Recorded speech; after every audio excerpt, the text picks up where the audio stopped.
ನಮಸ್ತೆ ಫ್ರೆಂಡ್ಸ್, ರಾಜ್ ಜಾಬ್ಸ್ಗೆ ಸ್ವಾಗತ. ಫ್ರೆಂಡ್ಸ್, ಸರ್ಕಾರಿ ಉದ್ಯೋಗಗಳು ಹಾಗೆ ಕಾಯಂ ಉದ್ಯೋಗಗಳು ನೋಡಿ, ಈ ಒಂದು ಹುದ್ದೆಗಳು ಸಂಪೂರ್ಣವಾಗಿ ಕರ್ನಾಟಕ ರಾಜ್ಯ ಸರ್ಕಾರಿ ಉದ್ಯೋಗಗಳಾಗಿರ್ತವೆ ಹಾಗೆ ಕಾಯಂ ಉದ್ಯೋಗಗಳಾಗಿರ್ತವೆ. ಈ ಒಂದು ಹುದ್ದೆಗಳಿಗೆ SLC ಮತ್ತು PUC ಹಾಗೂ ಡಿಗ್ರಿ ಆದಂಥ ಅಭ್ಯರ್ಥಿಗಳು ಅರ್ಜಿಗಳನ್ನು ಸಲ್ಲಿಸಬಹುದು. ಕಾಯಂ ಉದ್ಯೋಗಗಳಾಗಿರ್ತವೆ ಹಾಗೆ ಕರ್ನಾಟಕ ರಾಜ್ಯ ಸರ್ಕಾರದಿಂದ ನೇಮಕಾತಿಯ ಹೊಸ ಅಧಿಸೂಚನೆ ಬಿಡುಗಡೆಯಾಗಿದೆ ನೋಡಿ.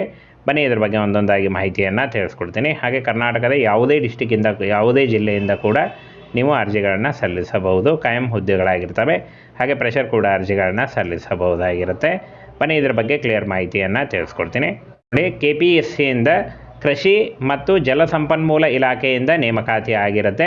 ಟೋಟಲಾಗಿ 2061 ಹುದ್ದೆಗಳಿಗೆ ನೇಮಕಾತಿ ಇರುತ್ತೆ ನೋಡಿ. SDA ಮತ್ತು FDA ಹುದ್ದೆಗಳನ್ನು ಒಳಗೊಂಡಿರುತ್ತೆ.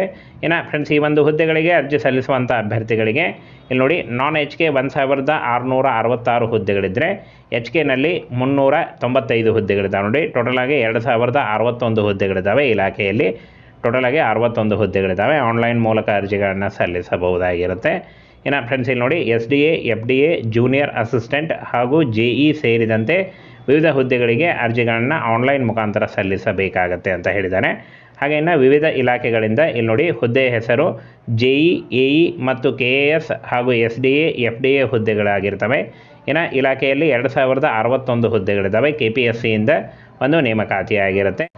ಕರ್ನಾಟಕದ ವಿವಿಧ ಜಿಲ್ಲೆಗಳಲ್ಲಿ ನೇಮಕಾತಿ ಆಗಿರುತ್ತೆ ನೋಡಿ. ಕರ್ನಾಟಕದ ಜಿಲ್ಲೆಗಳಲ್ಲಿ ನೇಮಕಾತಿ ಆಗಿರುತ್ತೆ. ಹಾಗೆ ಇನ್ನು ವೇತನ ಶ್ರೇಣಿಯನ್ನು ನೋಡೋದಾದರೆ ಫ್ರೆಂಡ್ಸ್, 30,000ದಿಂದ 60,000ವರೆಗೆ ಪರ್ ಮಂತ್ ಸ್ಯಾಲ್ರಿ ಆಗಿರುತ್ತೆ ನೋಡಿ. ಈ ಒಂದು ಹುದ್ದೆಗಳಿಗೆ ಕರ್ನಾಟಕ ರಾಜ್ಯ ಸರ್ಕಾರಿ ಉದ್ಯೋಗಗಳಾಗಿರ್ತವೆ. ಹಾಗೆ DA ಮತ್ತು HRA ಮುಂತಾದ ಸೌಲಭ್ಯಗಳು ಪ್ರತ್ಯೇಕವಾಗಿ ದೊರೆಯುತ್ತವೆ ಅಂತ ಹೇಳಿದ್ದಾರೆ.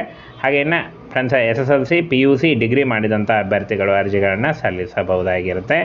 ಇನ್ನು ಅರ್ಜಿ ಶುಲ್ಕವನ್ನು ನೋಡೋದಾದರೆ ಇಲ್ಲಿ ನೋಡಿ, 600 ರೂಪಾಯಿ ಸಾಮಾನ್ಯ ಅರ್ಹತೆ ಇದ್ದಂಥ ಅಭ್ಯರ್ಥಿಗಳಿಗೆ 600 ರೂಪಾಯಿ ಇದ್ದರೆ 2A, 2B ಮತ್ತು 3A, 3B ಅಭ್ಯರ್ಥಿಗಳಿಗೆ 300 ರೂಪಾಯಿ ಇರುತ್ತೆ. ಇನ್ನು ಪರಿಶಿಷ್ಟ ಜಾತಿ, ಪರಿಶಿಷ್ಟ ಪಂಗಡ ಮತ್ತು ಅಂಗವಿಕಲ ಸೇರಿದಂಥ ಅಭ್ಯರ್ಥಿಗಳು ಶುಲ್ಕ ವಿನಾಯಿತಿ ಇರುತ್ತೆ ನೋಡಿ. ಅವರಿಗೆ ಯಾವುದೇ ರೀತಿಯ ಅರ್ಜಿ ಶುಲ್ಕ ಇರೋದಿಲ್ಲ. ಇನ್ನು ಮಾಜಿ ಸೈನಿಕರಿಗೆ 50 ರೂಪಾಯಿ ಇರುತ್ತೆ.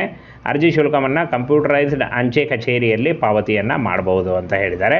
ಇನ್ನು ಏಜ್ ಲಿಮಿಟನ್ನು ನೋಡೋದಾದರೆ 18ರಿಂದ 35 ವರ್ಷದ ಒಳಗಿನವರು ಅರ್ಜಿಗಳನ್ನು ಸಲ್ಲಿಸಬಹುದು. ಪರಿಶಿಷ್ಟ ಜಾತಿ, ಪರಿಶಿಷ್ಟ ಪಂಗಡದ ಅಭ್ಯರ್ಥಿಗಳಿಗೆ 5 ವರ್ಷಗಳ ವಯೋಮಿತಿ ಸಡಿಲಿಕೆ ಇದ್ದರೆ, ಇತರೆ ಹಿಂದುಳಿದ ವರ್ಗದ OBC ವರ್ಗದ ಅಭ್ಯರ್ಥಿಗಳಿಗೆ 3 ವರ್ಷ ಇರುತ್ತೆ.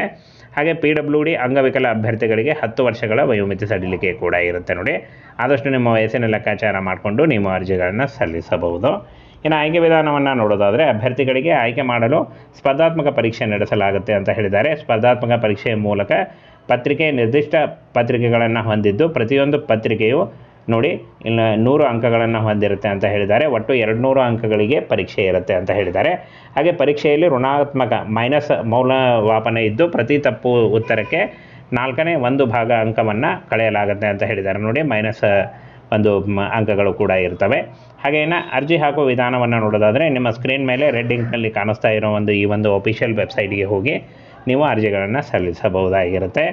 ಹಾಗೆ ಇನ್ನು ಈ ಒಂದು ಹುದ್ದೆಗಳು ಅರ್ಜಿ ಸಲ್ಲಿಕೆಗೆ ಸದ್ಯದಲ್ಲೇ ನೋಡಿ, ಜನವರಿ ಕೊನೆಯ ವಾರ ಅಥವಾ ಫೆಬ್ರವರಿ ಮೊದಲನೇ ವಾರದಲ್ಲಿ ಈ ಒಂದು ನೇಮಕಾತಿ ಶುರುವಾಗುತ್ತೆ ನೋಡಿ. ಅತಿ ಶೀಘ್ರದಲ್ಲಿ ಈ ಒಂದು ನೇಮಕಾತಿ ಇರುತ್ತೆ. KPSCಯಿಂದ ಈ ಒಂದು ಹುದ್ದೆಗಳು ಕರ್ನಾಟಕ ರಾಜ್ಯ ಸರ್ಕಾರಿ ಉದ್ಯೋಗಗಳಾಗಿರ್ತಾವೆ ನೋಡಿ.